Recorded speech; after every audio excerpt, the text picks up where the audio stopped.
म्हज्या भयणीनो आनी भावनो, जेन्ना आमची माय आनी पाय, चड करून आमची आवय, ती आमी धाकटीच आसतना, आमी धाकटेंत आसतना ती आमकां सगळें शिकयता.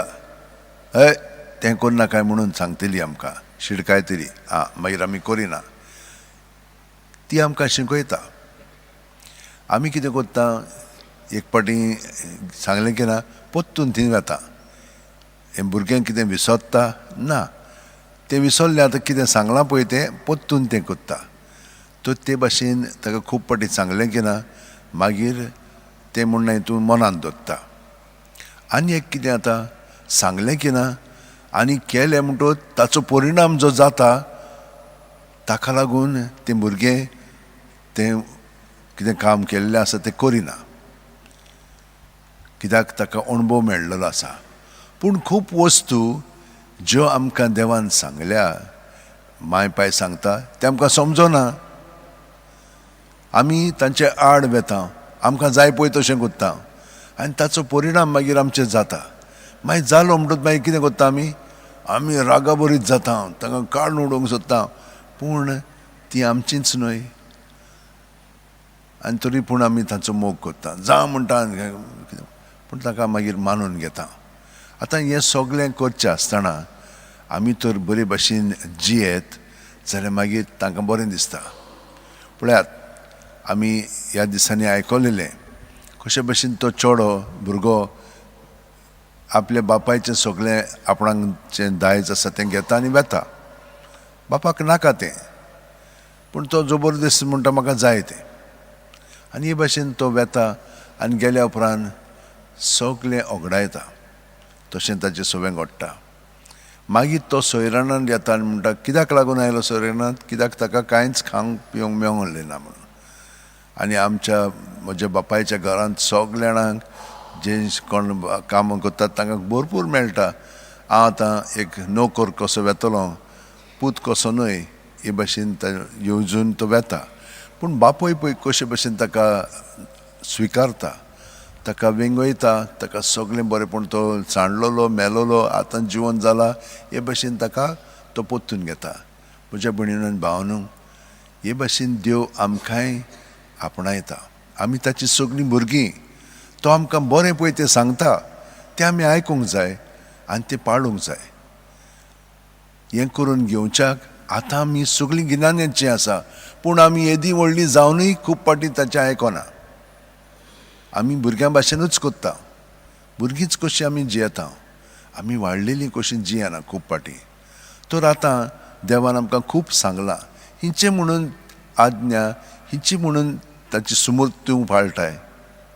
आमी म्हणटलें सगळीं पाळटा आमी, पूण केन्ना केन्नाय आमच्या चिंतनांनी थंयसर सुरू जाता तें. रोखडीच आमची चिंतना देवा सवें दवरूंक जाय, ती नितळ निर्मळ जावंक जाय. आमची वस्ती भितर दरीत ती अदीक वायट जायत वयतली, आमी देवा सरीं दरीत ती नितळ जायत वचून ती जातली.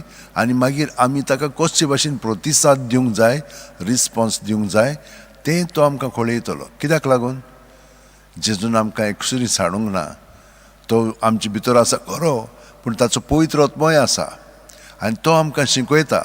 पूण हो असलो संबंद आमचो भितरलो ताचें सगळें घडोवन येवंक जाय. आनी हें देवान आमकां शिकयलां कशे भाशेन ताचें सगळें आमचें जिवीत सारूंक जाय पळय तें. ही आज्ञा नेम कित्याक लागून हो संबंद वाडोवच्याक, बेश्टेच सांगून ना ताणें आमकां. ताका लागून आमी बरे भशेन करता. आतां पळयात, एका रस्त्यार तर खूब रस्ते क्रिस क्रॉस जाता जाल्यार ताका लायट जाय, नाजाल्यार गोंदळ जातलो, एक्सिडेंट जातले.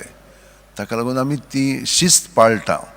तेच भाशेन आमचे जिवितान देवाक एकवटून रावन एकामेका बरोबर कशें आमी जिवंक जाय ती शिस्त ताणें आमकां दिलेल्या हे सुमूर्ती वरवीं. पूण कितें आमी करूंक जाय, देवाक एकवटून तर रावत जाल्यार देवा सारकी आमी सगळें सांबाळटल्या आनी बरें पळय तें दुसऱ्यांक करतल्या, दुसऱ्यांक आमी पावतल्या. कित्याक लागून, कित्याक ते आमचेच कुडीचे सांदे, कित्याक आमी सगळीं जाणां जेजूचे कुडीचे सांदे. आनी हे परी आमचो संबंद दुसरो जातलो आनी हातून सुर्गीचें राज आयलां म्हणून आमकां कळोंक लागतलें आमी शांतीन जियेतल्या आनी आमी एकामेका बरोबर बरे भशेन जियेतल्या तर हें सगळें घडच्याक ही कुरपेच्या आदारान आमी आमचें जिवीत सारूंक जाय आनी हाका लागून ही कुरपेची नोयनां दवरलेलीं आसा कित्याक बागेवन फ्रांसीस शावेर आमचे पासत मागता हे भशेन देवाच्या भुरग्यांचें जिवीत आमी जिवोवच्याक आनी कुमसाराक गेले म्हणटच आमचे पातक आमी कबूल करता आनी हें करूंक ना तर हांव सायबा ह्या फुडें कोत्तलो आनी हे भशेन हांव जियेतलो म्हणून हांव निर्णय घेतां निश्चय करतां आनी त्या प्रमाणे आमी जियेता हाका लागून ही कुरपेची नोयनां आसात तर तुमी ते भाशेन कुमसाराक यात तुमचें जिवीत नवसरूंक तुमी प्रयत्न करात आनी देव मागीर आमकां सगळें बाकीचें दिता कित्याक तो आमकां हे भशेन आपणायता आनी आमकां सगळें बरेंपण तो फावो करता सगळीं जाणां आमच्या हात अशें उंटेन दवरया दोळे बंद करया प्रत्येक सुस्कारान तो आमचे कुडींत मनांत ओतम्यान पांयांची बोट आसा थिंचोत्तान तकले मेरेन भरोन येता सगळें आमचें सवें आसा तितलेंय ताचें सवें आसा ताच्या नांवान तें भायर काडया भितर दोतचें न्ही ताच्या नांवांत काडलें म्हणटच तें सगळें पुसून वेता तें नितळ जाता आनी तो आमकां बरें पळय तें अदीक बरें करून दिता वायट आहा तें काडटा आनी ताचें जिवीत आमचें सवें अदीक उजवाडाक येता जेजू तूं हे भाशेन आमचें सवें सदांच आसाय तुवें आमकां सांगलें म्हजे सवें रिगून रावात आनी हांवूय तुजें सवें रिगून रावतां फळां दिवंक जायना आपणाची चोस्तुंगी जियेल्यार पूण तुका रिगून रावत तर खरीपणी तूं आमचें सवें जें करूंक जाय घडोवन हाडूंक जाय तें सगळें तूं घडोवन हाडटलोय आनी तुजें सुर्गीचें राज आमचे भितर आमच्या संबंदांनी आनी आमच्या वावरांनी तूं घडोवन हाडटलोय वय ही परिस्थितीक वाट आमी चलता ती तुज्या कोठानूच घडोवन येतली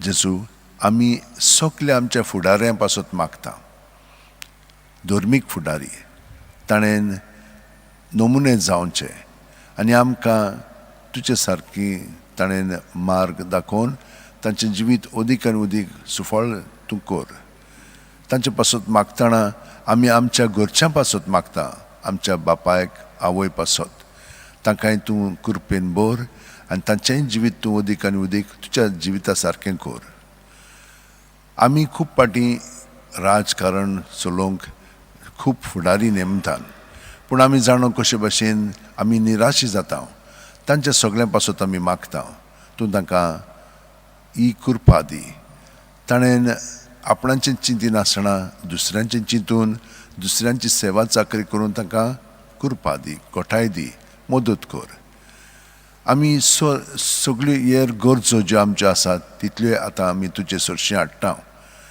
ते सगल्यो तुज्या ताब्यांत करून तूं ते शांती पावय हें सगळें आमी जेजू क्रिस्ता सवें मागता आमेन